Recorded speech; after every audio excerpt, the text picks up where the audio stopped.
guys, welcome back to the channel, and today, as you can see, we are doing tea cakes.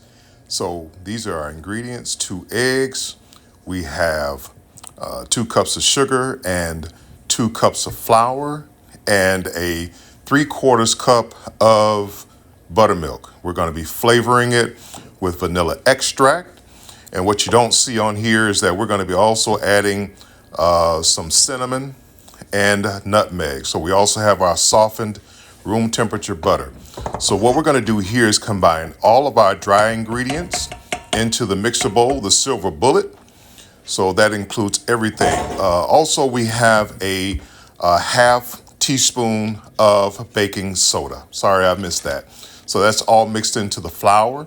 Make sure you mix all your dry ingredients together so that they are all well mixed.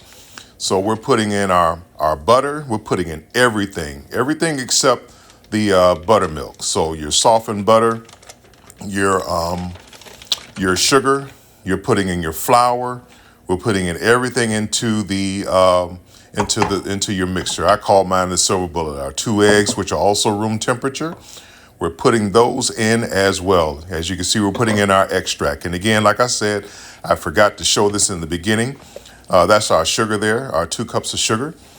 So we're also putting in our cinnamon, and we're also going to be putting in a nutmeg. So those of you who need a measurement, you can put in about a teaspoon of cinnamon and about a 1/4 teaspoon of nutmeg. Remember, nutmeg is very, very, very strong. So since we're just doing the dry ingredients with the butter and the vanilla and everything, we're going to go ahead and start that off on a slow speed.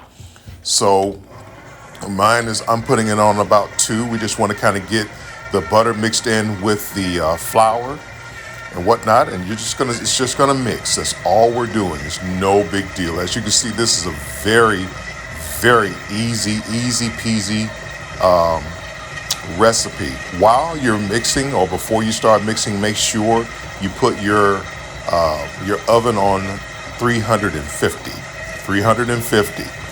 And so this is you're gonna put it onto your baking pan. Make sure you have a baking pan.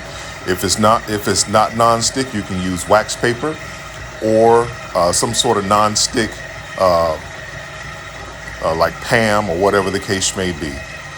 You can also use Baker's Joy if you want to, but you don't really have to do that. Just something that will make sure that your cookies, your tea cakes, do not stick. And as you can see, I'm just waiting till everything gets well incorporated. The butter gets churned in there very, very thoroughly. Everything's getting mixed very, very, very thoroughly, as you can see there.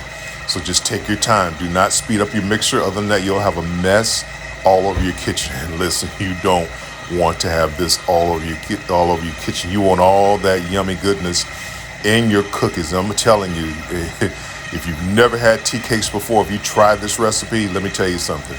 It is absolutely scrumptious. It is so delicious. And let me also share this while it's mixing. You don't have to cook all the cookies at one time. If you could just make one pan on a baker's sheet of cookies, or however many you want to make. If you don't have a lot of people that you're feeding, you can put the rest of the dough in the refrigerator, or the freezer, and just let it stay there. You can take it right out of the freezer. It is malleable. When you take it out of the freezer, you can just go ahead and, cut it with a knife and whatnot, and you can do it from there. So now you see that we're putting in our buttermilk, and watch what happens here with the batter. You'll see it start to clump.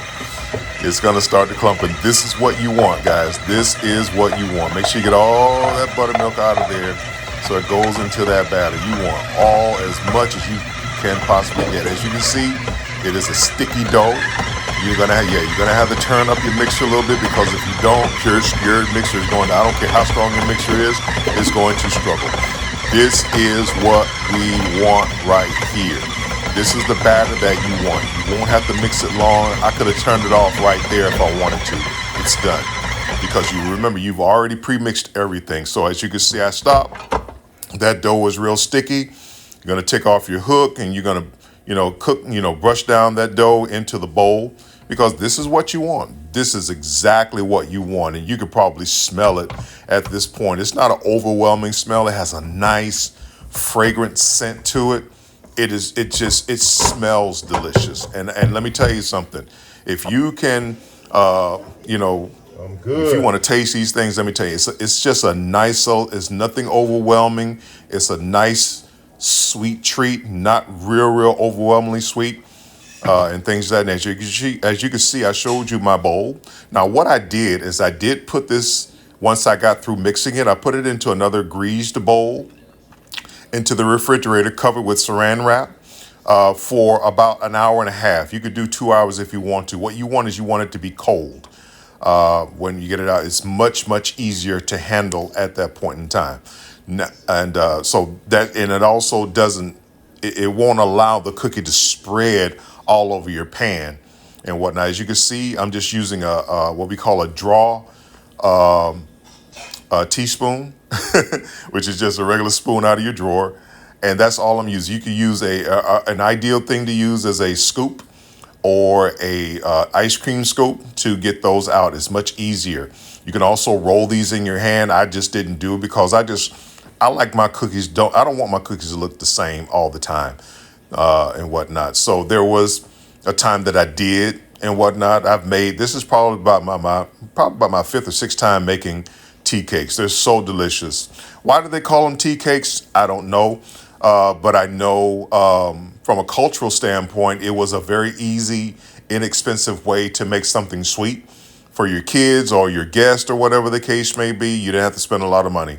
As you can see, the ingredients are very rudimentary and very simple. The process is simple. If you need something quick, you can do that. Like I said, you don't have to. Well, I didn't say it, but you don't have to put them in the refrigerator. But it's best that you do. So if you have a couple hours time to make these cookies, you can.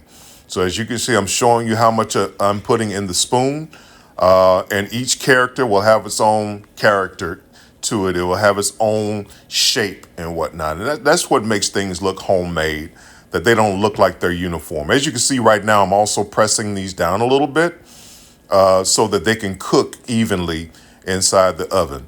So again, you want to make sure that your oven is preheated to 350 degrees. Okay, so this is all that we're doing here. All right, so listen, you all see the thumbnail on the video. This is what they look like when they're done. And so just put them in your oven. Hey, set your oven to about 12 minutes. Set your oven to about 12 minutes and you're good. So this is what they look like when they come out. This is what they look like when they come out. As you can see, they have their own character, their own shape, whatever the case may be. Put them on a rack, or you could just leave them on the pan. I put mine on a rack to let them cool. Some people put them on a plate or whatever the case may be. They're not going to stick to each other or anything like that, but they should cool minimum of 15 minutes. I like my cookies a little bit warm. Especially when they're coming out of the oven, they're still real soft, but they will harden up over a period of time. And listen, they will always be soft. They'll always have a soft texture. Mine is a non-stick pan, so as you can see, they come off of the pan very easily and whatnot. Yeah, the one almost got away there. So listen, if your kids or you or whoever wants a sweet treat, you got a little bit of time to go ahead and create these lovelies. Go ahead and create them and cook them and bake them. It is a joy. I love to bake. I always take my time. And remember what Uncle TJ always says, take your time. Do not be in a hurry baking or cooking or anything like that. You don't have to be in a hurry. You do not have to be in a hurry. Now, if you're in a hurry, I don't know what to tell you. I don't know how it's going to come out, but it's not going to have that love in it. There you go. Look how soft that thing is on the inside. Look at that's just beautiful. And it's so soft. It's not ooey gooey. It's just nice and mellow. It melts in your mouth. It's not going to make your teeth chatter because it's too sweet. It's just a nice mellow scent. So I hope you enjoy.